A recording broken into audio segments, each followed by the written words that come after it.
मित्रों नमस्कार। शीत युद्ध कोल्ड वार इस लेक्चर में इसकी उत्पत्ति, इसकी परिभाषा, इसके लक्षण और कारण पर चर्चा करेंगे। बड़ा महत्वपूर्ण विषय है अंतर्राष्ट्रीय राजनीति का।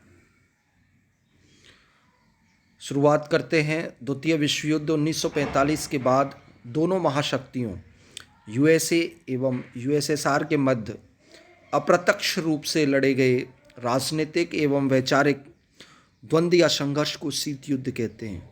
अर्थात दो महाशक्तियों के मध्य वैचारिक शक्ति संघर्ष को ही शीत युद्ध कहते हैं। शीत युद्ध शब्द का सर्वप्रथम प्रयोग बर्नार्ड बारुच द्वारा किया गया। फ्रांसीसी पत्रकार वाल्टर लिपमैन ने अपनी पुस्तक कोल्ड वार में इस शब्द की स्पष्ट व्याख्या की है। शीत युद्ध शब्द अंतर्राष्ट्रीय मंच पर दो गुटों के संबंधों को प्रकट करता है। शीत युद्ध की उत्पत्ति का समय क्या है, इस पर विद्वानों में विवाद है, संशय है। कुछ विद्वान जैसे आंद्रे फाउंटेन एवं हॉल शीत युद्ध का प्रारंभ वाल्शेविक क्रांति 1917 जो सोवियत संघ अर्थात रूस में घटित हुई थी माना जाता है। अधिकांश विद्वान फुल्टन भाषण से शीत युद्ध का प्रारंभ मानते हैं। 5 मार्च 1946 को यूएसए के फुल्टन शहर में ब्रिटिश प्रधानमंत्री विंस्टन चर्चिल द्वारा ये भाषण दिया गया था। शीत युद्ध की प्रथम बुलंद घोषणा भी इसे कहा जाता है। चर्चिल का भाषण इस प्रकार है। बाल्टिक से लेकर एड्रियाटिक तक यूरोप में एक लोहे की दीवार अर्थात सोवियत संघ खड़ी हो चुकी है, जो पूंजीवादी व्यवस्था को बड़ा खतरा है। उन्होंने कहा कि स्वतंत्रता की दीप शिखा प्रज्वलित रखने, ईसाई सभ्यता की सुरक्षा के लिए एक अमेरिकी आंग्ल गठबंधन की परम आवश्यकता है। फुल्टन भाषण से यह संकेत था कि साम्यवाद के रूप में लोह आवरण तेजी से गिर रहा है, अर्थात स्टालिन तेजी से साम्यवाद को दुनिया में फैला रहा है और इसे रोका जाना चाहिए, और यहीं से शीत युद्ध प्रारंभ होता है। शीत युद्ध के लक्षण क्या है, कैसे क्या इसके बारे में अपन जानकारी रखते हैं या कैसा इसको हम युद्ध कह सकते हैं। तो एक तो ये दो महाशक्तियों के मध्य वैचारिक संघर्ष था। दूसरा, ये वास्तविक युद्ध ना होकर युद्ध जैसी परिस्थितियां बनाए रखने की कला थी। सशस्त्र शांति का युग भी कहा जाता है। तीसरा, शीत युद्ध एक विचारात्मक युद्ध था जिसमें एक महाशक्ति दूसरे के खिलाफ झूठे प्रचार का सहारा लेती थी, अर्थात एक प्रकार का प्रचारात्मक युद्ध था जिसे कागज के गोलों, पत्र पत्रिकाओं, रेडियो और प्रचार के साधनों से लड़ा गया था।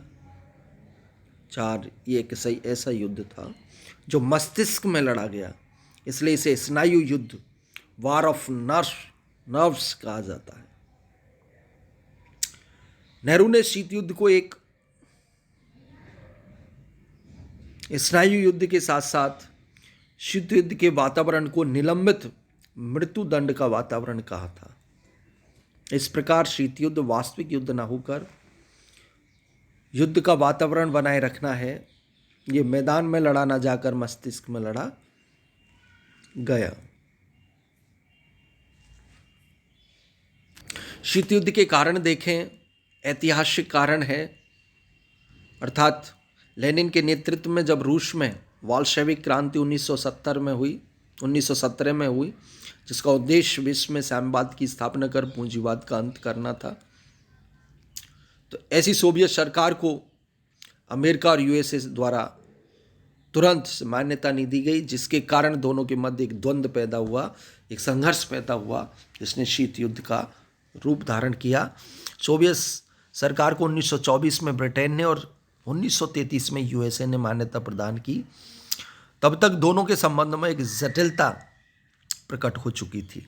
नंबर 2, वैचारिक मतभेद, जहां पूंजीवादी उदारवादी लोकतांत्रिक विचारों का समर्थन कर रहा था, वहीं सोवियत संघ अधिनायकवाद, एक दलीय साम्यवादी व्यवस्था का समर्थक या आस्था रखता था, जिससे दोनों के मध्य वैचारिक संघर्ष का जन्म हुआ। 3, अमेरिका द्वारा परमाणु या अणु बम का निर्माण। ब्रिटेन को अमेरिका के द्वारा अणुबम निर्माण के बारे में बता दिया गया था, लेकिन सोवियत संघ से यह रहस्य छुपाया गया। जापान की तबाही ने रूस को आशंकित कर दिया। अमेरिका की श्रेष्ठता साबित हुई, जिसके कारण दोनों के मध्य वैचारिक द्वंद्व प्रारंभ हुआ। 4, सोवियत संघ द्वारा याल्टा समझौते का उल्लंघन। फरवरी 1945 में याल्टा सम्मेलन में स्टालिन, चर्चिल, रूजवेल्ट ने द्वितीय युद्ध पश्चात चीन, मंगोलिया और पूर्वी जर्मनी से संबंधित कुछ समझौते किए। पोलैंड में निष्पक्ष प्रतिनिधात्मक सरकार की स्थापना का निर्णय लिया गया, लेकिन 1945 के बाद सोवियत संघ समर्थित ल्यूबिनान शासन की सरकार आने के प्रयास किए गए, जिससे वैचारिक संघर्ष प्रारंभ हुआ। 5, पूर्वी यूरोप को साम्यवाद का निर्यात। द्वितीय विश्व युद्ध के बाद हंगरी, बुल्गारिया, रोमानिया, चेकोस्लोवाकिया में सोवियत संघ लोकतांत्रिक सरकारें स्थापित करने में सहयोग करने लगा, लेकिन वहाँ सोवियत संघ समर्थक बलपूर्वक स्थापित कर दी गई, जिससे कि दोनों के मध्य शीत युद्ध प्रारंभ हुआ। जर्मनी के विरुद्ध दूसरा मोर्चा खोलने में देरी।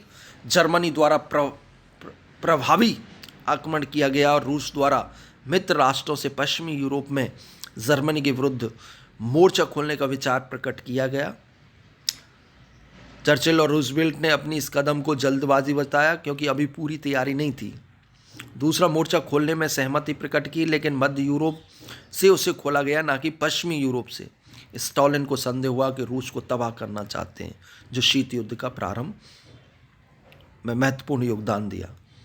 आपसी दुष्प्रचार। द्वितीय विश्व युद्ध के बाद सोवियत संघ ने अमेरिका में भी साम्यवादी गतिविधियों को बढ़ावा दिया। सोवियत पत्रों में अमेरिकी नीतियों के विरुद्ध घोर आलोचनात्मक लेख प्रकाशित होने लगे। इसी के प्रति आक्रमण में अमेरिका और इंग्लैंड ने भी सोवियत संघ की विस्तारवादी सोच की कटु आलोचना की और 1940 में फुल्टन भाषण द्वारा स्टालिन की साम्यवादी विस्तार को लोहा आवरण कहते हुए उसके प्रतिबंधन की बात की गई। 8, सोवियत संघ की लैंड लीज सहायता बंद किया जाना। लैंड लीज एक्ट के अंतर्गत अमेरिका द्वारा सोवियत संघ को जो आंशिक आर्थिक सहायता दी जा रही थी, उससे वो असंतुष्ट था, किंतु ट्रूमैन ने द्वितीय विश्व युद्ध के बाद एकाएक बंद कर दी, जिससे आपसी संबंधों में खटास और अविश्वास और पैदा हो गया। और 9, विश्व प्रभुत्व की आकांक्षा।